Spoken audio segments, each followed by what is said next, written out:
Welcome, thanks for joining me, astrologer Patrick Arundell, for the latest of my Heads Up videos. Today I'm going to be exploring a mighty astrological event. It's the Mercury Cazimi, the second of the year of a series of 6. But this one is known as an inferior conjunction. Why should that be? I'm going to go through all of this for you. I'm also going to share with you about an important fixed star that applies to this event, which is not easy. Also, the ruler of the sign of Aries, Mars, is just emerging from a bruising encounter with Saturn in the sign of Pisces. What does that mean? I will share the event chart. If you're new to my channel, thank you so much for joining us. This is very much a community. If you have any thoughts, please do share them. If you're a returning visitor, all your views and interactions are truly appreciated. Now, we have done a bit of research and have found that 55% of people who watch my videos are not subscribers. If you're one of them, please subscribe now. It really will give us support. And if you do, please also click or tap the bell notification symbol. Every time I drop a video, you should get an alert. And just briefly, you can sign up for your free daily written horoscope by clicking on the link beneath this video. I've been writing these for near to 30 years. My work features in one of Britain's most read daily newspapers. And also, I provide an overview each day of the dominating planetary influence, so you can get the wider perspective as well as relating to your zodiac sign through your ascendant or your sun or both. And finally, I am a consulting astrologer. If you'd like to check out my one-to-ones and my testimonials, please read these by clicking on the link below. I don't edit them, they come in, I share them on my website. See how people have experienced working with me. So on the screen now, I'm showing the event chart.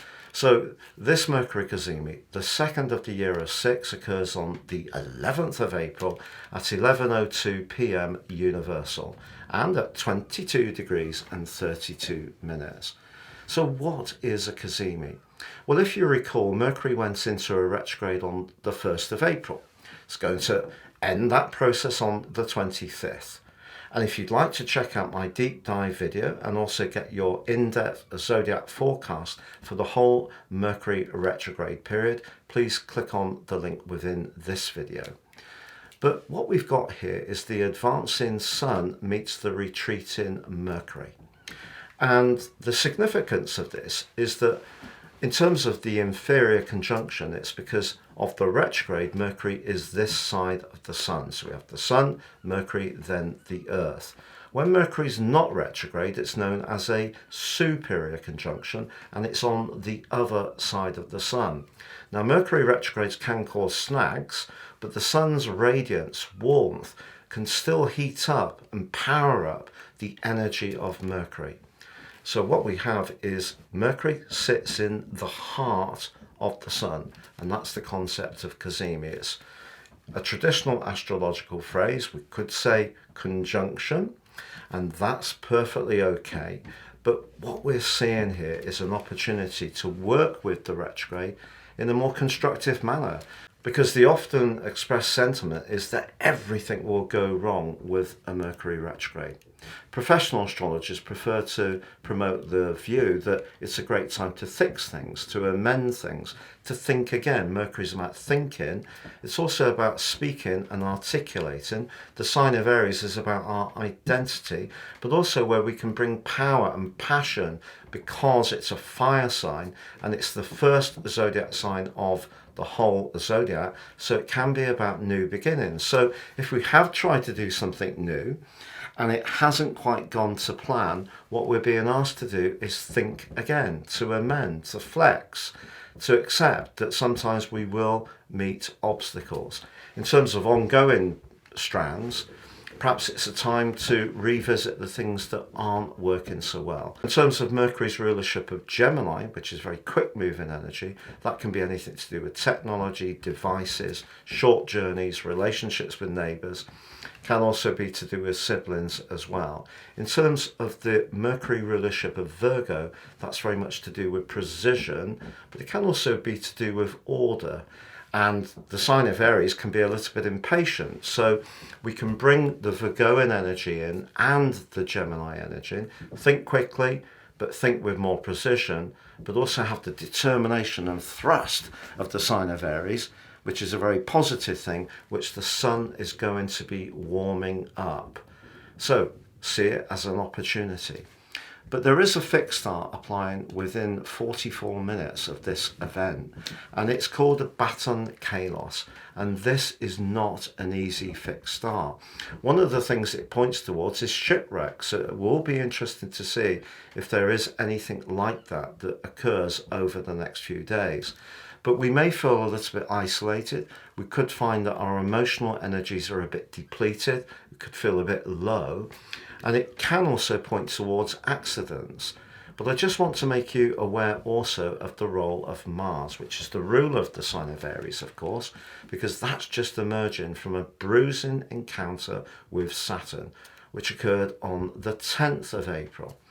Now, Mars in the sign of Pisces is very much about reflection, because the sign of Aries is about those new beginnings, fresh starts, and a desire to get things done quickly.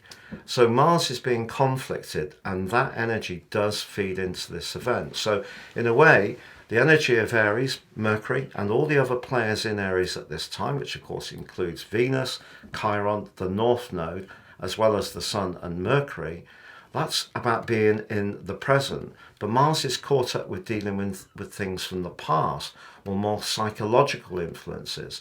So there could be a need to just be a bit more detached and look into those more psychological and shadow parts of our experience, bring them into the moment, work through them, and then start to gain traction again. And that's something I feel that we can do through this event as well. Not least because the moon, back to the event chart, is in Gemini. Gemini, of course, is ruled by Mercury. The moon here is quick-witted, but it links brilliantly to the planet of transformation, Pluto. So it's an opportunity to rethink how we communicate, which is what Mercury is about. And if we are encountering frustrations, people who are difficult, weaknesses with technology, domestic appliances, ticketing, general arrangements, people not answering our messages, keeping us informed, yes, that can create a huge amount of frustration. But if we're aware, particularly with Mars in the 12th solar house, not to get too overwhelmed because it's not moving quite as quickly as we would like, then it helps us to move at a pace which works within the current circumstances. As I mentioned, please check out the deep dive Mercury retrograde video, because the whole process takes over 9 weeks. And I'm showing that again on the screen now. But I hope it goes well for you. Thank you so much for joining me. And please like, comment, share, or subscribe.